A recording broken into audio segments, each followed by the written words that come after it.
El castillo al cual mi criado se había atrevido a entrar por la fuerza, antes de permitir que gravemente herido como estaba, pasara yo la noche al aire libre. Era una de esas construcciones en las que se mezclan la lobreguez y la grandeza, y que durante largo tiempo se han alzado cejijuntas en los Apeninos, tan ciertas en la realidad como en la imaginación de Mr. Redcliffe. Según toda apariencia, el castillo había sido recién abandonado, aunque temporalmente. Nos instalamos en uno de los aposentos más pequeños y menos suntuosos. Hallábase en una apartada torre del edificio. Sus decoraciones eran ricas, pero ajadas y viejas.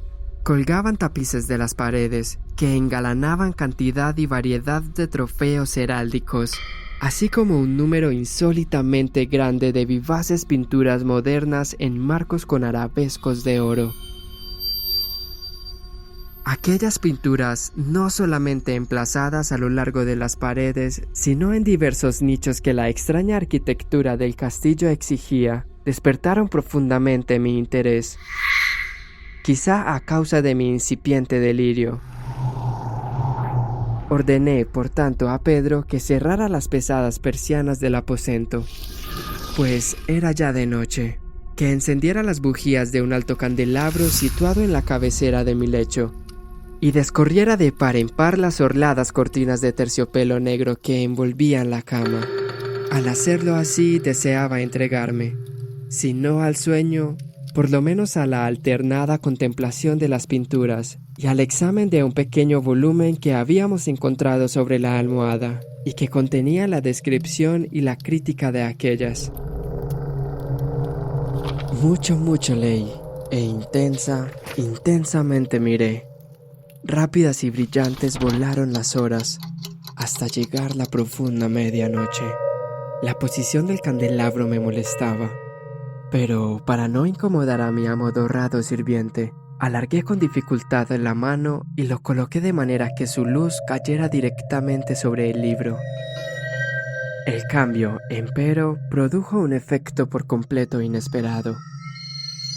Los rayos de las numerosas bujías, pues eran muchas, cayeron en un nicho del aposento que una de las columnas del lecho había mantenido hasta ese momento en la más profunda sombra.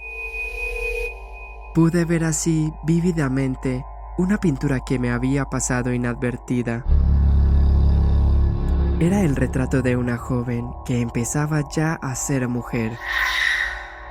Miré presurosamente su retrato y cerré los ojos.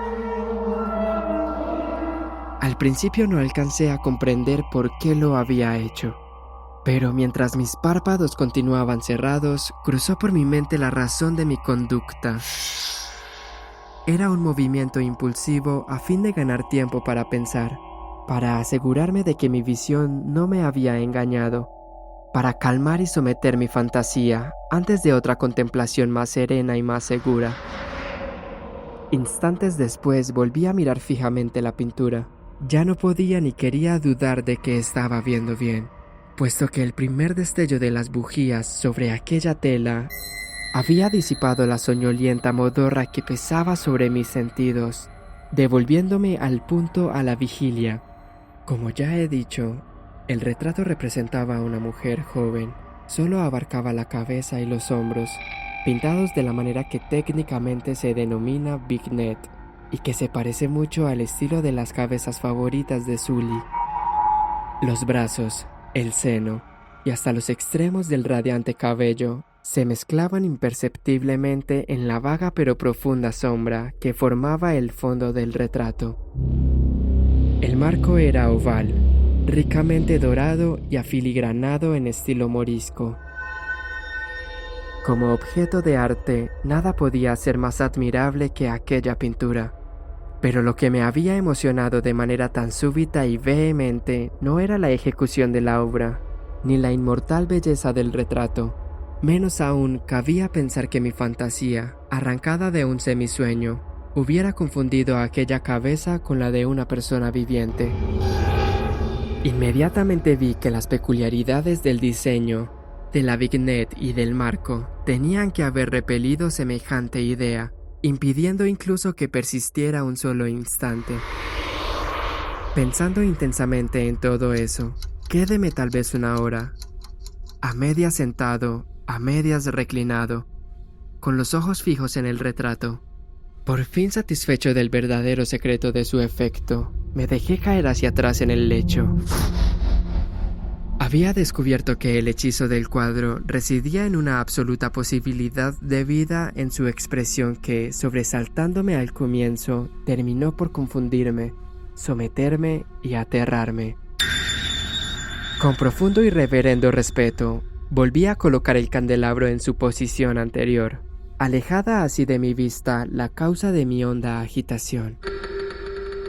Busqué vivamente el volumen que se ocupaba de las pinturas y su historia, abriéndolo en el número que designaba el retrato oval. Leí en él las vagas y extrañas palabras que siguen. Era una virgen de singular hermosura, y tan encantadora como alegre, aciaga la hora en que vio y amó y desposó al pintor. Él, apasionado, estudioso, austero, tenía ya una prometida en el arte. Ella, una virgen de sin igual hermosura y tan encantadora como alegre, toda luz y sonrisas, y traviesa como un cervatillo, amándolo y mimándolo, y odiando tan solo al arte, que era su rival, temiendo tan solo la paleta, los pinceles y los restantes enojosos instrumentos que la privaban de la contemplación de su amante. Así, para la dama, cosa terrible fue oír al pintor de su deseo de retratarla, pero era humilde y obediente, y durante muchas semanas posó dócilmente en el oscuro y elevado aposento de la torre, donde solo desde lo alto caía la luz sobre la pálida tela.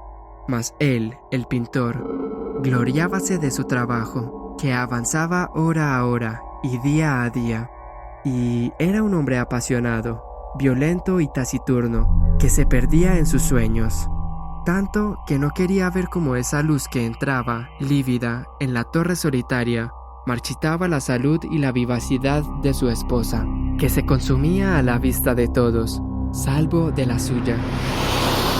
Mas ella seguía sonriendo, sin exhalar queja alguna, pues veía que el pintor, cuya nombradía era alta, trabajaba con un placer fervoso y ardiente, bregando noche y día para pintar a aquella que tanto le amaba y que sin embargo seguía cada vez más desanimada y débil. Y en verdad, algunos que contemplaban el retrato hablaban en voz baja de su parecido como de una asombrosa maravilla, y una prueba tanto de la excelencia del artista como de su profundo amor por aquella, a quien representaba de manera tan insuperable. Pero a la larga que el trabajo se acercaba a su conclusión, nadie fue admitido ya en la torre, pues el pintor habíase exaltado en el ardor de su trabajo, y apenas si apartaba los ojos de la tela, incluso para mirar el rostro de su esposa, y no quería ver que los tintes que esparcía en la tela eran extraídos de las mejillas de aquella mujer sentada a su lado. Y cuando pasaron muchas semanas y poco quedaba por hacer, salvo una pincelada en la boca y un matiz en los ojos, el espíritu de la dama osciló, vacilante como la llama en el tubo de la lámpara. Y entonces la pincelada fue puesta y aplicado el matiz, y durante un momento el pintor quedó en trance frente a la obra cumplida. Pero cuando estaba mirándola, púsose pálido y tembló mientras gritaba: «Ciertamente esta es la vida misma», y volviéndose de improviso para mirar a su amada, estaba muerta.